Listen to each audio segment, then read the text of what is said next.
بسم اللہ الرحمن الرحیم۔ شکریہ جناب اسپیکر، میں آپ کی اجازت اور آپ کی وساطت سے کچھ معروضات معزز ارکان ایوان کی خدمت میں پیش کرنا چاہتا ہوں۔ جناب اسپیکر، جیسا کہ آپ جانتے ہیں، اپریل کے پہلے ہفتے میں ایک رپورٹ میڈیا میں آئی جسے پینما پیپرز کا نام دیا گیا۔ اس رپورٹ میں پینما میں قائم ایسی آف شور کمپنیوں کی نشاندہی کی گئی جن سے پاکستانی شہریوں اور پاکستان سے تعلق رکھنے والے سمندر پار پاکستانیوں کا تعلق بتایا گیا۔ اس رپورٹ میں یہ واضح کر دیا گیا تھا کہ آف شور کمپنیوں سے تعلق کا مطلب یہ ہرگز نہیں کہ کوئی شخص بدعنوانی کا مرتکب ہوا ہو۔ اس رپورٹ میں میرے 2 بیٹوں کا ذکر بھی آیا جو گزشتہ کئی سالوں سے بیرون ملک مقیم ہیں اور لاکھوں دیگر پاکستانیوں کی طرح وہاں کے قوانین اور ضابطوں کے تحت اپنا کاروبار کر رہے ہیں۔ جناب اسپیکر، میرے رفقا کی یہ رائے تھی کہ چونکہ پاناما پیپرز میں میرا کہیں ذکر نہیں، اس لیے مجھے پہل کرنے اور خود احتساب کے لیے پیش کر دینے کی ضرورت نہیں تھی۔ میرا اپنا رد عمل یہ تھا کہ اگرچہ میری ذات کا ان پیپر سے کوئی تعلق نہیں، لیکن چونکہ میرے خاندان کا ذکر آیا ہے، اس لیے مجھے یہ معاملہ ایک با اختیار اور خود مختار کمیشن کے سپرد کر دینا چاہیے جو سارے معاملے کی چھان بین کرے اور حقائق سامنے لائے۔ میں نے اپوزیشن کی طرف سے کسی مطالبے سے بھی پہلے قوم سے خطاب کیا اور سپریم کورٹ کے ریٹائرڈ جج صاحب کی سربراہی میں ایک کمیشن کے قیام کا اعلان کر دیا۔ میں اس بات پر جناب اسپیکر پختہ یقین رکھتا ہوں کہ اپنی زندگیاں انصاف کے اعلیٰ ترین ایوانوں میں گزارنے والے جج صاحبان ریٹائر ہونے کے بعد بھی امانت و دیانت کے ساتھ منصفانہ، غیر جانبدارانہ اور بے لاگ انصاف کے تقاضے پورے کر سکتے ہیں۔ مجھے افسوس ہوا کہ میرے اس مخلصانہ اعلان پر مثبت عمل کی بجائے جج صاحبان کو نشانہ بناتے ہوئے ایسا ماحول پیدا کر دیا گیا کہ نہایت اچھی شہرت کے حامل سابق چیف جسٹس صاحبان کے لیے بھی کمیشن کی سربراہی قبول کرنا مشکل ہو گیا۔ پھر اپوزیشن کی طرف سے پارلیمنٹ کے ارکان پر مشتمل ایک کمیٹی قائم کرنے کی تجویز سامنے آئی۔ حکومت نے اس تجویز پر بھی مثبت رد عمل کا اظہار کیا، لیکن ہمارے رابطوں کے باوجود کمیٹی کے قیام پر کوئی پیش رفت نہ ہو سکی۔ پھر کہا گیا کہ FIA سے تحقیقات کرائی جائے۔ اس مطالبے کو تسلیم کرتے ہوئے ہم نے اپوزیشن سے کہا کہ وہ اپنے اعتماد کے افسران کو نامزد کر دیں۔ اس پیشکش کو بھی نظر انداز کر دیا گیا۔ پھر واحد مطالبہ یہ آیا کہ صرف سپریم کورٹ کے جج صاحبان پر مشتمل کمیشن کو ہی قبول کیا جائے گا، جس کی سربراہی جناب چیف جسٹس خود کرے۔ میں نے 22 اپریل کو قوم سے خطاب کے دوران یہ مطالبہ بھی تسلیم کرنے کا اعلان کر دیا۔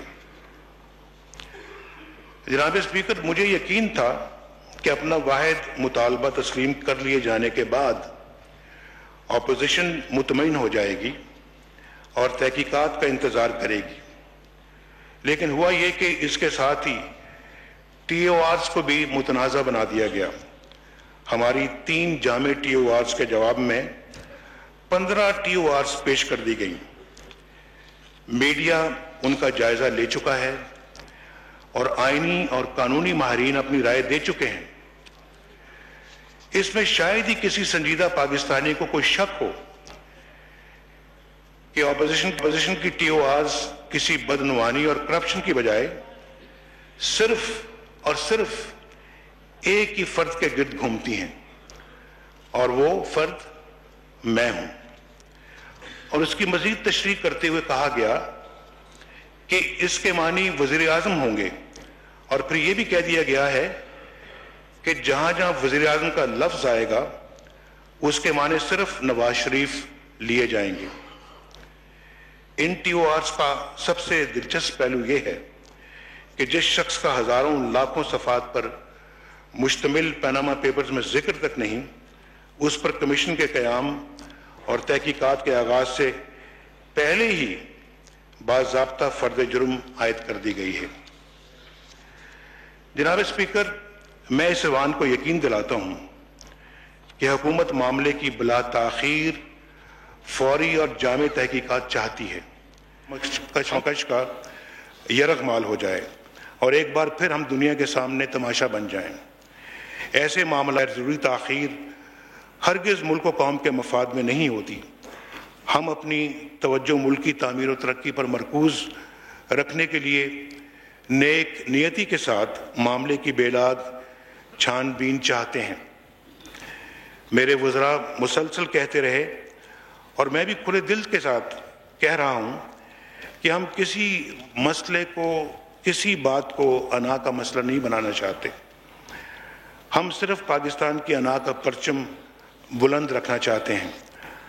اللہ کے فضل سے ہمارا دامن صاف ہے، ہمیں کسی آئینی یا قانونی استثناء کی ضرورت نہیں۔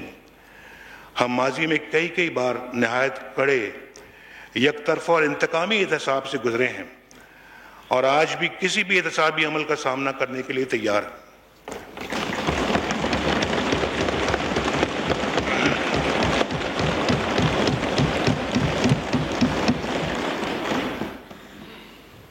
اور ہم یہ بھی چاہتے ہیں جناب اسپیکر کے بدعنوانی اختیارات سے ناجائز فائدہ اٹھانے، ٹیکس چوری کرنے، کک بیکس لینے، پیسہ غیر قانونی طور پر پاکستان سے باہر بھیجنے اور سیاسی اثر و رسوخ سے اربوں روپے کے قرضے معاف کرانے والوں کی اصل کہانی بھی عوام کے سامنے آ جائے۔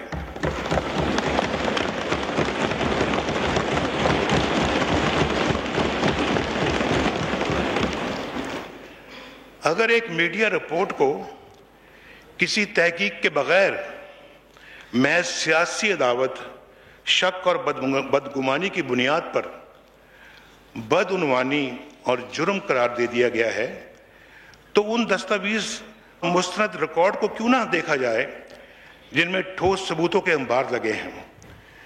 جناب اسپیکر، میں آپ کی اجازت سے ایوان کی توجہ ایک نہایت ہی اہم بات کی طرف مبذول کرانا چاہتا ہوں۔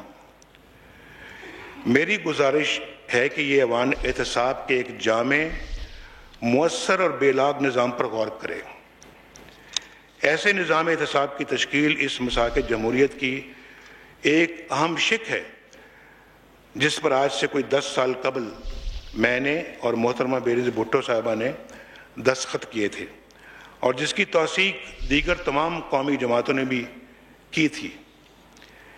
میں جناب اسپیکر گزارش کرتا ہوں کہ اس ایوان میں ایسی مشاورت کا اہتمام کریں جو مروجہ نظام احتساب کی کمزوریوں پر نظر رکھتے ہوئے ایک ایسا جامع نظام وضع کرے جس پر پوری قوم کو اعتماد ہو اور جو وطن عزیز میں پگڑی اچھالنے، الزامات لگانے اور بہتان تراشی کے کلچر کو ہمیشہ کے لیے ختم کر دے۔ کسی تحقیق کے بغیر بے بنیاد الزامات لگانے سے سیاستدان ہی بے اعتبار نہیں ہوتے، سیاست بھی بے وقار ہو جاتی ہے۔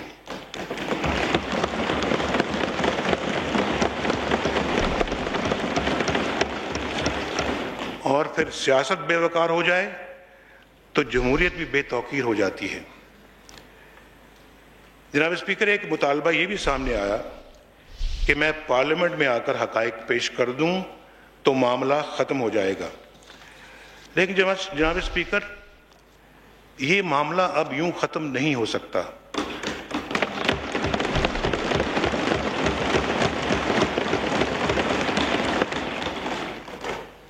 یہ معاملہ اب یوں ختم نہیں ہو سکتا اور نہ ہی اسے ایسا ہونا چاہیے۔ بات چل ہی نکلی ہے تو دودھ کا دودھ اور پانی کا پانی ضرور ہونا چاہیے۔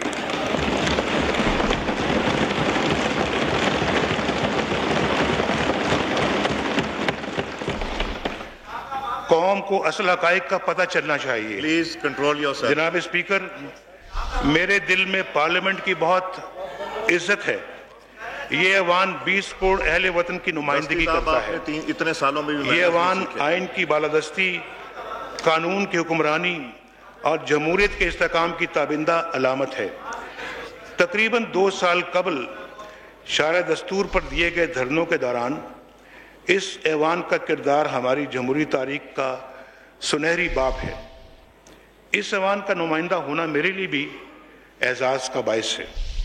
میں اس مقدس ایوان کو بتانا چاہتا ہوں کہ میرے پاس چھپانے کو نہ پہلے کچھ تھا اور نہ آج ہے۔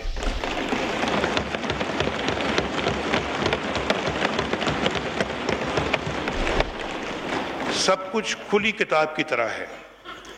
میرا خاندان پاکستان کا واحد خاندان ہے جس نے سیاست میں کچھ بنایا یا کمایا تو نہیں، البتہ گنوایا ضرور ہے۔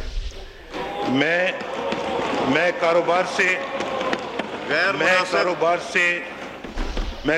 سے سیاست میں داخل ہوا، سیاست سے کاروبار میں نہیں آیا۔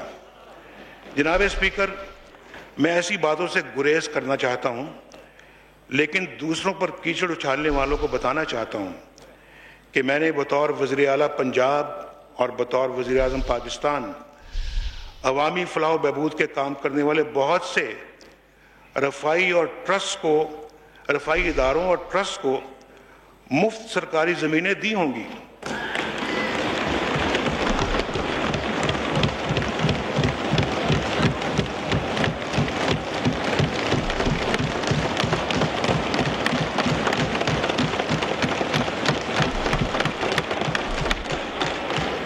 مفت سرکاری زمینیں دی ہوں گی، مالی گرانٹس دی ہوں گی، مشینری کی درآمد میں ٹیکسوں کی چھوٹ دی ہوگی۔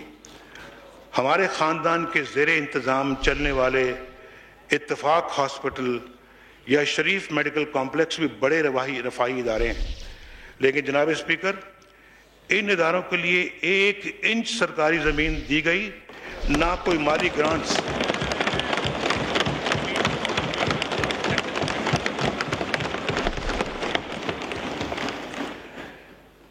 ہمارے خاندان کے زیر انتظام چلنے والے اتفاق ہاسپٹل یا شریف میڈیکل کمپلیکس بھی بڑے رفاہی ادارے ہیں، لیکن جناب اسپیکر، ان اداروں کے لیے 1 انچ سرکاری زمین دی گئی، نہ کوئی مالی گرانٹس اور نہ ہی کوئی اور رعایت۔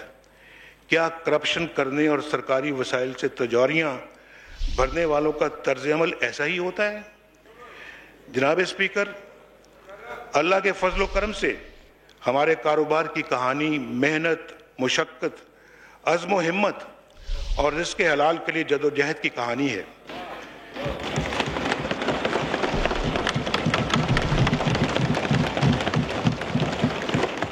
اس میں قبضہ، چوری، کمیشن، کک بیکس، پرمٹ، کوٹے یا کسی بھی قسم کی خیانت کا شائبہ تک نہیں۔ ہم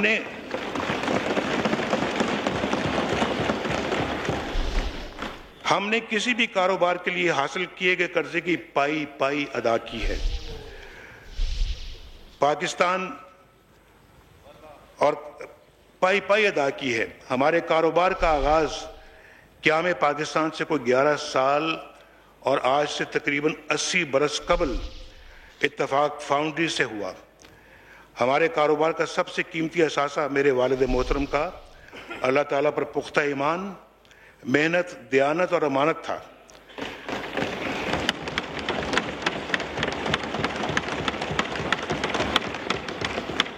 وقت کے ساتھ ساتھ اس کاروبار نے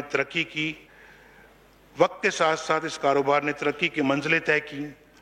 1970 تک اتفاق فاؤنڈریز کو پاکستان میں اسٹیل اور انجینئرنگ کی سب سے بڑی صنعت کا مقام مل چکا تھا، اور 1972 میں جناب اسپیکر اتفاق فاؤنڈریز کو حکومت نے قبضے میں لے لیا، یعنی نیشنلائز کر لیا۔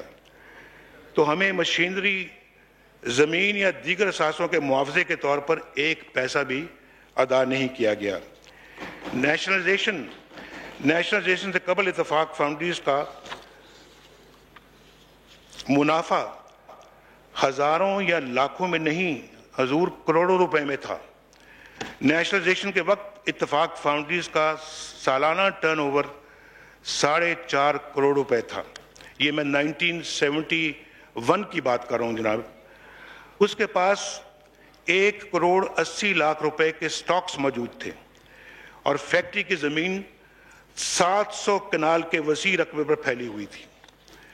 جناب اسپیکر، میں آج سے 44 سال پہلے کا ذکر کر رہا ہوں، جب ڈالر کی قیمت 4 روپے تھی، سی ایس پی افسر کی تنخواہ 500 روپے ماہانہ تھی، اور جو سونا آج 50,000 روپے فی تولہ بک رہا ہے، اس وقت اس کی قیمت صرف 155 روپے فی تولہ تھی۔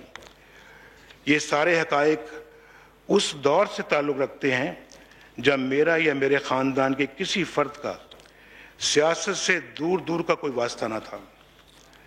جناب اسپیکر، 8 سال بعد اتفاق فاؤنڈریز ہمیں واپس کی گئیں تو یہ کھنڈر بن چکی تھی، اس کی مشینری زنگ آلود اور ناکارہ ہو چکی تھی۔ کروڑوں روپے منافع کمانے والی انڈسٹری 6 کروڑ روپے سالانہ کے خسارے میں جا چکی تھی۔ ہمارے والد نے اس تباہ حال ڈھانچے کو ایک دفعہ پھر آباد کیا۔ یہ میرے والد گرامی کی محنت اور مشقت کا نتیجہ تھا کہ صرف 1 سال کی قلیل مدت میں بے جان ڈھانچہ پھر سے ایک متحرک اور فعال صنعتی یونٹ بن گیا۔ 1983 تک اتفاق فاؤنڈریز کا ٹرن اوور 60 کروڑ روپے سالانہ سے تجاوز کر چکا تھا، اور یہ ادارہ 6 کروڑ روپے سالانہ کے خسارے سے نکل کر 7 کروڑ 57 لاکھ روپے سالانہ کا منافع کما رہا تھا۔ 1985 تک اس اتفاق فاؤنڈریز کا دائرہ مزید کئی کمپنیوں تک پھیل چکا تھا۔ جناب اسپیکر، میں یہ تفصیل ان لوگوں کے لیے فراہم کر رہا ہوں جو حقائق کو جان بوجھ کر جھٹلا رہے ہیں۔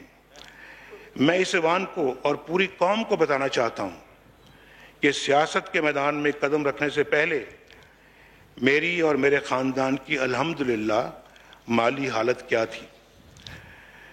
میں اللہ تعالیٰ کے حضور احساس شکر کے ساتھ کہہ سکتا ہوں کہ مجھے وراثت میں ایک کامیاب ترقی کرتا اور پھلتا پھولتا ہوا کاروبار میں ملا، اور محنت، دیانت، جانفشانی اور اللہ پر پختہ یقین اور خوف خدا کا درس بھی۔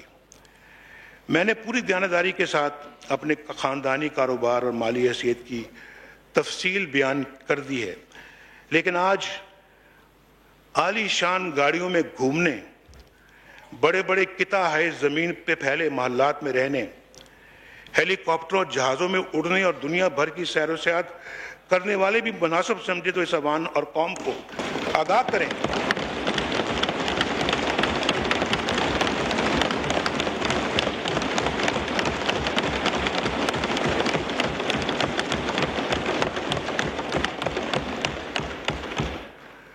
حضور، عالی شان گاڑیوں میں گھومنے، بڑے بڑے قطع ہے زمین پہ پھیلے محلات میں رہنے والے، ہیلی کاپٹروں جہازوں میں اڑنے اور دنیا بھر کی سیر و سیاحت کرنے والی بھی مناسب سمجھیں تو اس عوام اور قوم کو آگاہ کر دیں کہ ان کے سفر کا آغاز کیسے ہوا۔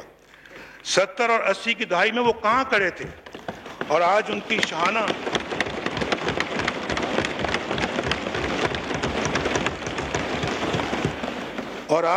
شاہانہ زندگی کے ذرائع آمدنی کیا ہیں۔ کچھ لوگ یہ الزام بھی لگاتے ہیں جناب اسپیکر کہ ہم ٹیکس نہیں دیتے۔ جناب اسپیکر، میں صرف اتنا بتا دوں کہ میرے خاندان کے صنعتی اور کاروباری اداروں نے گزشتہ 23 سال کے دوران، یعنی اس میں سے 7 سال 8 سال باہر کے بھی لگا لیں جب اس ملک میں ہم نہیں تھے، 23 سال کے دوران تقریباً 10 ارب روپے کے ٹیکس اور حکومتی محصولات کی شکل میں ادا کیے ہیں۔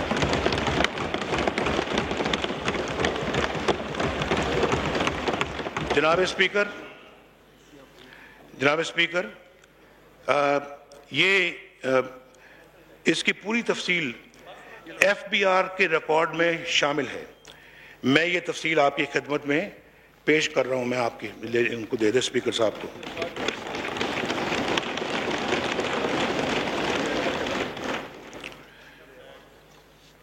جناب میرے اسپیکر، میرے ذاتی ٹیکس کے حوالے سے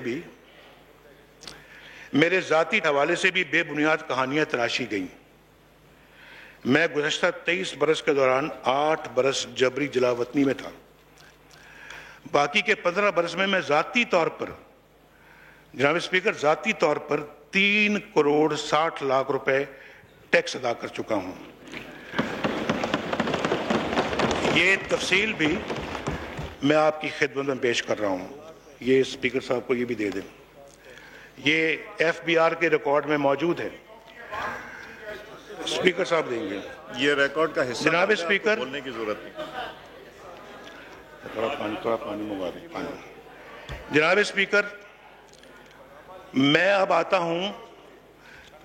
ہوں لنڈن فلیٹس کے بارے میں پھیلائی جانے والی من گھڑت کہانیوں اور بے سر و پا افسانوں کی طرف. کاش یہاں اسلام کی تعلیمات کے مطابق بغیر تحقیق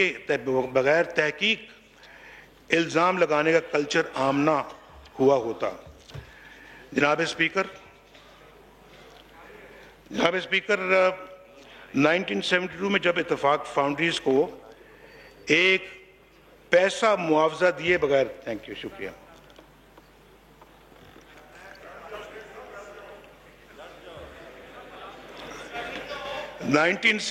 میں جب اتفاق فاؤنڈریز کو ایک پیسہ معاوضہ دیے بغیر نیشنلائزیشن ہوئی، یعنی نیشنلائز کر لیا گیا، تو پاکستان کے بہت سے دوسرے کاروباری حضرات اور صنعت کاروں کی طرح ہمارے والد کے سامنے بھی یہ سوال آ کھڑا ہوا کہ اب کیا کیا جائے. پاکستان کے اندر پیدا ہو جانے والی بے یقینی اور بے بسی کے احساس نے بہت سے صنعت کاروں کو ہجرت پر مجبور کر دیا. ہمارے والد محترم بھی کاروبار کی خاطر دبئی پہنچے اور گلف سٹیل کے نام سے ایک فیکٹری قائم کی جو 10 لاکھ مربع فٹ زمین پر مشتمل تھی. اس فیکٹری کا افتتاح اس وقت کے دبئی کے حکمران شیخ راشد المکتوم مرحوم نے کیا. موجودہ رولر کے وہ والد گرامی تھے. میں اس افتتاح کی یادگار تصویر آپ کی خدمت میں پیش کر رہا ہوں.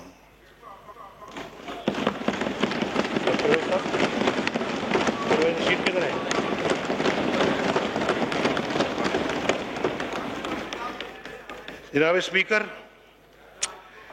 اسپیکر، یہ فیکٹری، یہ 4 تصویریں ہیں یا 5 ہیں اور یہ اس کے متعلقہ ہیں. جناب اسپیکر، یہ فیکٹری اپریل 1980 میں تقریباً 33.37 ملین درہم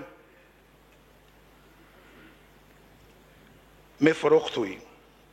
33.37 ملین درہم جناب اسپیکر، یعنی 9 ملین ڈالر میں فروخت ہوئی. 33.37 9 ملین ڈالر بنتے ہیں. اس وقت بھی میرا سیاست سے کوئی تعلق نہیں تھا. جناب اسپیکر، میں دوبارہ یہ بات بتانا چاہتا ہوں. ہمارے والد محترم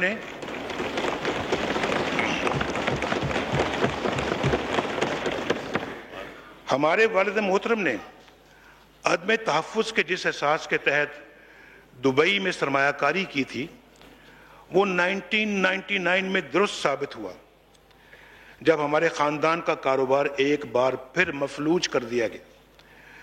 ہمارے گھروں پر قبضہ کر لیا گیا.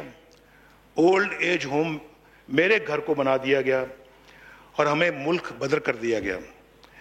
جناب والا، یہ وہ وقت تھا کہ ہمارے گھروں، ہمارے دفتروں اور ہمارے کاروباری اداروں کا سارا ریکارڈ قبضے میں لے لیا گیا، جو بار بار کے تحریری تقاضوں کے باوجود ہمیں واپس نہیں ملا.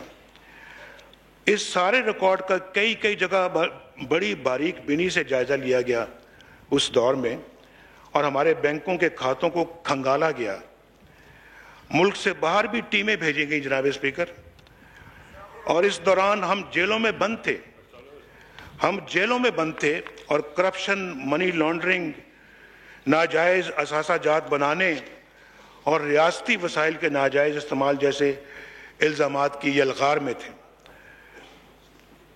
حکومت وقت نے سر توڑ کوشش کر لی، لیکن اللہ کے فضل و کرم سے کسی بھی عدالتی فورم پر ہمارے بارے میں رتی برابر بدعنوانی ثابت نہ ہو سکی۔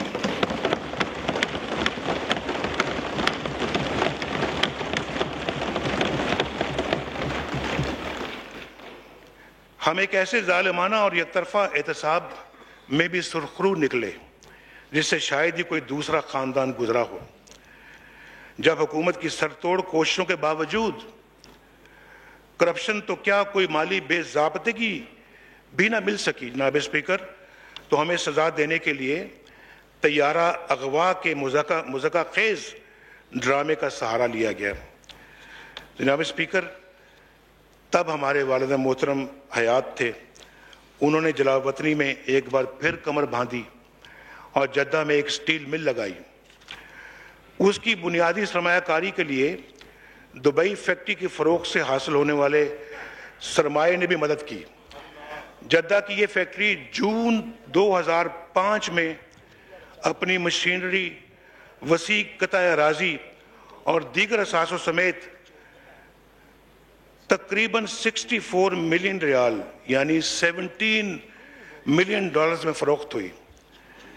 جناب اسپیکر، دبئی اور جدہ کی فیکٹریوں کے حوالے سے تمام ریکارڈ اور دستاویز موجود ہیں۔ حضور، یہ ہیں وہ ذرائع اور وسائل جن سے لندن کے فلیٹس خریدے گئے۔ جناب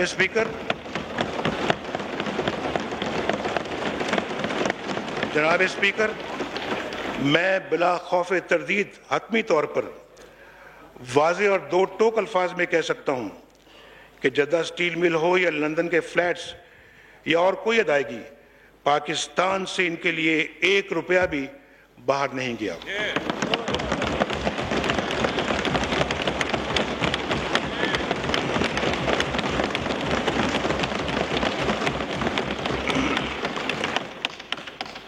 کمیشن کے قیام کے بارے میں جناب اسپیکر، محترم چیف جسٹس صاحب کا خط حکومت کو موصول ہو گیا ہے۔ ہمارے قانونی ماہرین اس کا جائزہ لے رہے ہیں۔ اگر مقصد حقیقی معنوں میں بدعنوانی کا تدارک اور بدعنوان عناصر کو بے نقاب کرنا ہے تو ہمیں جناب چیف جسٹس کی خط کی روشنی میں ایک قابل عمل طریقہ کار طے کرنے میں کوئی مشکل پیش نہیں آنی چاہیے۔ جناب اسپیکر، میری درخواست ہے کہ آپ قائد حزب اختلاف جناب خورشید شاہ صاحب اور دیگر پارلیمنٹری لیڈرز کی مشاورت سے ایک پارلیمنٹری کمیٹی بنائیں جو اتفاق رائے سے جامع ٹرمز آف ریفرنس اور دیگر معاملات کو حتمی شکل دے۔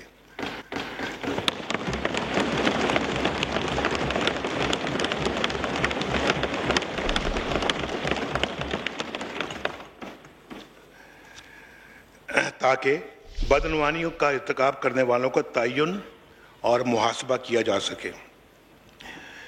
جناب اسپیکر، میں یہاں یہ بھی کہنا چاہتا ہوں کہ ایوان کی مجوزہ کمیٹی جو بھی فورم اور طریقہ کار طے کرے گی، میرے بیان کا حقائق کی مزید تفصیل تمام تر شواہد کے ساتھ اس کے سامنے رکھ دی جائے گی۔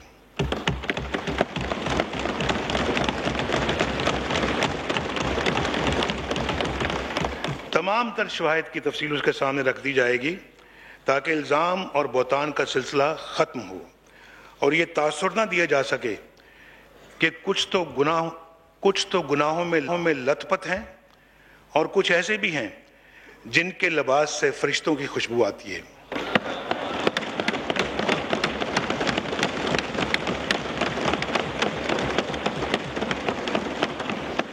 جناب اسپیکر، اصولوں، اخلاقیات اور احتساب کی بات کرنی ہے تو پھر الگ الگ معیار اور الگ الگ پیمانے نہیں چلیں گے. تلنا ہے تو سب کو ایک ہی ترازو میں تلنا ہوگا.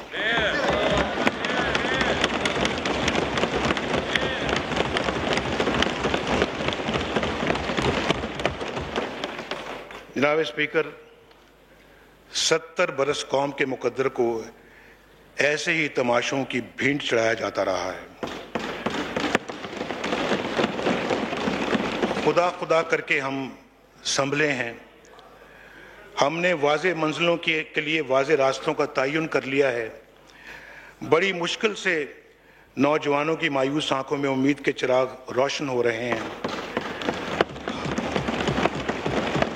ہماری معیشت مستحکم ہو رہی ہے. ہمارے شہروں کا امن واپس آ رہا ہے. قومی سطح پر ہمارے وقار اور اعتماد میں اضافہ ہو رہا ہے. ہر پاکستانی تسلیم کرتا ہے جناب اسپیکر کہ آج کا پاکستان 3 سال پہلے کے پاکستان سے زیادہ روشن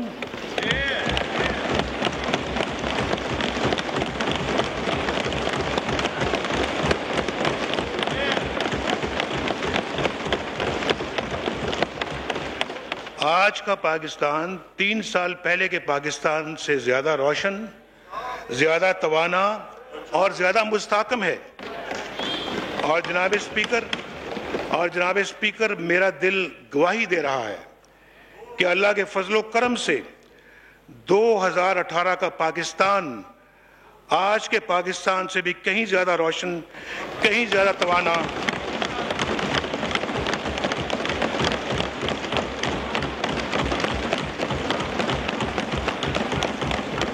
اللہ کے فضل و کرم سے 2018 کا پاکستان آج کے پاکستان سے کہیں زیادہ روشن، کہیں زیادہ توانا، کہیں زیادہ پرامن اور کہیں زیادہ مستحکم ہوگا. انشاءاللہ پاکستان پائندہ باد.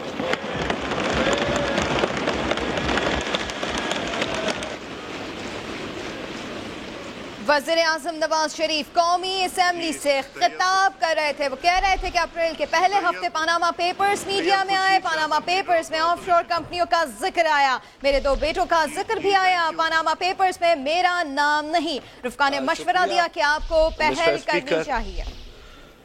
ہم آئے تھے 7 سوالوں کے جواب مانگنے، مگر آج شاہ صاحب انبیت کا کوئی ہے میرا خیال ہے پرائم مسئلہ، منسٹر تربیت نے ٹھیک نہیں ہوئی. اپنے تقریر جو کی ہے، جو وضاحت کی ہے. یار لیڈر آف دا اپوزیشن بات کر رہے ہیں، please behave yourself.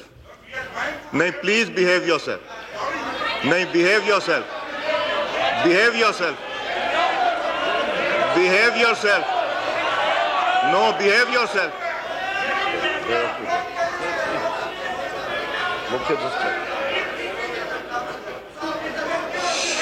Shah صاحب یہ جو ہوٹنگ کر رہے ہیں شاہ صاحب، اگر یہ آپ کی دفعہ بھی کر رہے ہیں تو یہ ان کو کچھ تو سکھائیں. جی مسٹر اسپیکر تشریف رکھیں. جی ہاں، لیڈر آف دا اپوزیشن بات کر رہے ہیں، ان کو بات کرنے دیں. وہ آپ کو بھی ریپرزینٹ کرتے ہیں. جی مسٹر اسپیکر، ہم آئے تھے 7 سوال دیے اور بڑے آسان اور بڑے معصومانہ، اور ان کی وضاحت بھی ایسے ہی چاہتے تھے. مگر پرائم منسٹر کے اس وضاحت میں ہمارے سوالات کو 7 سوالات سے 70 سوالات اور بڑھا دیے.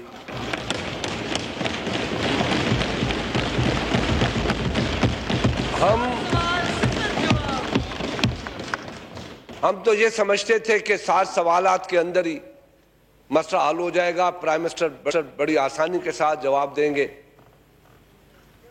فلیٹوں کا یا دوسری جو پراپرٹیز ہیں آف شورز کے، پاناما لیکس کے. مگر یہاں تو دبئی بھی آ گئی، جدہ بھی آ گیا. کیسے گیا جدہ، کیسے گیا یہاں، کیسے آیا؟ تو میں سمجھتا ہوں کہ سوالات اور بڑھ گئے ہیں، اور اس کے بعد سوالات کا جواب نہ ملنے پہ میں نہیں سمجھتا کہ میں اس اگست ہاؤس کا ٹائم ویسٹ کروں اور یہ کہوں کہ نہیں تقریر شروع کر دیں اور تم برے ہم برے، تم چور ہم چور، اس کہانی میں ہم نہیں جانا چاہتے. ہم جانا چاہتے ہیں کہ قوم سوال کے جواب مانگتی ہے اور قوم کو جواب چاہیے. یہ عمران خان صاحب